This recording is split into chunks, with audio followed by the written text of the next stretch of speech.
आचार्य जी कहते हैं कि सत्य को मायापति कहा गया है। माया क्या है?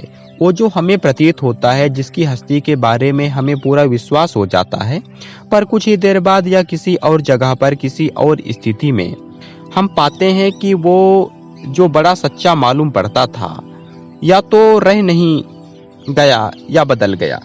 ऐसे को माया कहते हैं। गलत केंद्र से अनुपयुक्त उपकरणों के द्वारा छद्म विषयों को देखना और उनमें आस्था बैठा लेना ही माया है। तीन तरफा गलती होती है। जो देख रहा है, दृष्टा या कर्ता, वो गलत है। वो गलत क्यों है? क्योंकि देखते समय देखने के बिंदु पर उसका इरादा सत्य देखना नहीं है।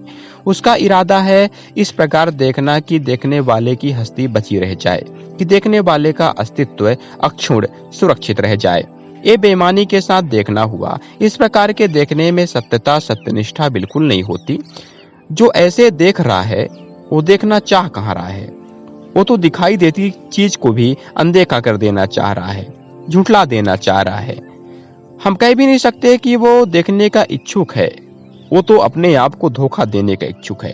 तो पहली गलती हमसे ये होती है कि देखने वाला ही गलत है। दूसरी गलती होती है कि जो देखने का हमारा उपकरण है वो अनुपयुक्त है। हमारे देखने का उपकरण, सब अनुभवों को ग्रहण करने का हमारा उपकरण है हमारी इंद्रियां। और इंद्रियां बहुत सीमित क्षेत्र में और बहुत बंधाए तरीके से काम करती हैं।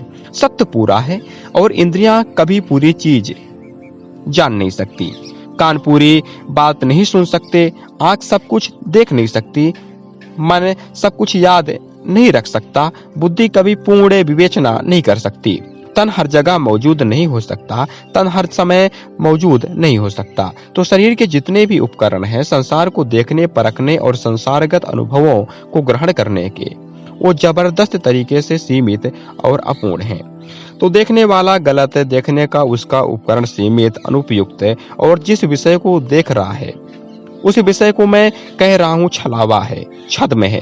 क्योंकि जो विषय देखा जा रहा है वो विषय भी देखने वाले से ही संबंधित है। आप सब कुछ तो नहीं देखते ना, आपको क्या देखना है इसका आप पूरा चुनाव करके देखते हैं। कभी आपको अनायास संयोगवश कुछ अनचाहा, अनियोजित दिखाई दे भी जाए तो उसके अर्थ को आप अपने अनुसार ही निर्धारित करते हैं। तो जो दिखाई दे रहा है वो आपकी प्रतिछवि है। आप ही गलत हैं तो आपकी छवि ठीक कैसे हो सकती है? तो तीनों तलों पर गलती होती है। इन तीनों गलतियों को मिलाकर के जो निकलता है उसको माया कहते हैं। तो हम तो पूरे तरीके से माया के शिकंजे में रहते हैं, हम माया के दास हैं। और सत्य को यहाँ कहा जा रहा है मायापति। आशय क्या है? आशय है बीमार मन को ये बताना कि तेरा सिद्धांत गलत है। तेरा सिद्धांत है कि तू ही बड़ा होशियार है, तेरा सिद्धांत है कि तुझसे ऊपर कोई नहीं है। मन ऐसा है कि अगर वो झुकता भी है तो ये वो स्वयं ही चुनता है कि किसके सामने झुकना है। ये झुकना भी कोई झुकना हुआ। मन अगर किसी ईश्वर को सर्वोपरि और सर्वभौम में भी मानता है तो उस ईश्वर की रचना वो स्वयं करता है। अब ये ईश्वर बड़ा हुआ या मन? मन अपने आप को सबसे बड़ा ही मानता है। प्रमाण इसका ये है कि मन जिस किसी को, बाहर वाले को, अपने से किसी अलग इकाई को बहुत बड़ा माने भी तो उस इकाई का चयन वो स्वयं ही करता है।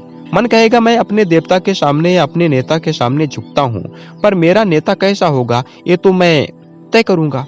और मेरा नेता अगर मेरी अपेक्षाओं के अनुरूप नहीं है, मेरा देवता अगर मेरी प्रार्थनाएं नहीं सुन रहा है, मेरी मांगे नहीं पूरी कर रहा है, तो मैं उससे विमुख हो जाऊंगा। तो मन जब किसी को अपने आप से बड़ा भी कहता है तो भी पीछे पीछे चोरी छुपे मन की धारणा यही होती है कि मैं सबसे ऊपर हूँ। उसी धारणा को उपनिषद चुनौती दे रहा है। उपनिषद कहता है मन से, तुम अपने आप को सबसे ऊपर मानते हो, लेकिन वास्तविकता देखो, तुम जिसके गुलाम हो कोई और है जो उससे ऊपर है। कौन है जो उससे ऊपर है? वो व्यक्ति, वो कोई व्यक्ति, कोई इकाई, कोई वस्तु तो हो नहीं सकता। मन को फिर बताया क्या जा रहा है? मन को बताया ये जा रहा है कि तुम जहां पर हो तुम वहीं बैठे बैठे अपने आप को बड़ा सूरमा माने बैठे हो, लेकिन तुम्हारी संभावना, तुम्हारी सत्यता कुछ और ही है। एक तल है माया अनंत ऊंचाई नहीं है माया, एक सीमित तल है माया, और तुम उससे नीचे हो।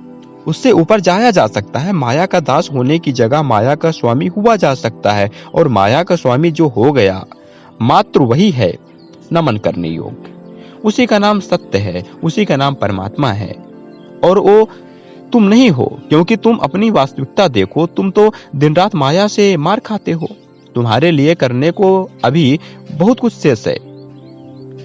उपनिषद चुनौती दे रहा है, उपनिषद कह रहा है कि बहुत नीचे बैठे हो तुम, पर बहुत ऊपर हो सकते हो। पहली बात मानो कि तुम नीचे हो। ये मानना ही तुम्हारे लिए बड़ा मुश्किल है। तुम्हारी धारणा ये है कि तुम ही 30 मार खा हो ना, तुम तो बहुत सीमित संकुचित क्षुद्र इकाई हो एक। लेकिन सीमित संकुचित क्षुद्र रहे आना तुम्हारी नियति नहीं है। जो आज माया का बंधक है वो कल मायापति हो सकता है। जो माया का बंधक है ठीक उसी के भीतर संभावना बैठी हुई है मायापति हो जाने की। लेकिन वो संभावना तब तक साकार नहीं होगी जब तक तुम अपनी झूठी धारणा को पीछे नहीं छोड़ देते।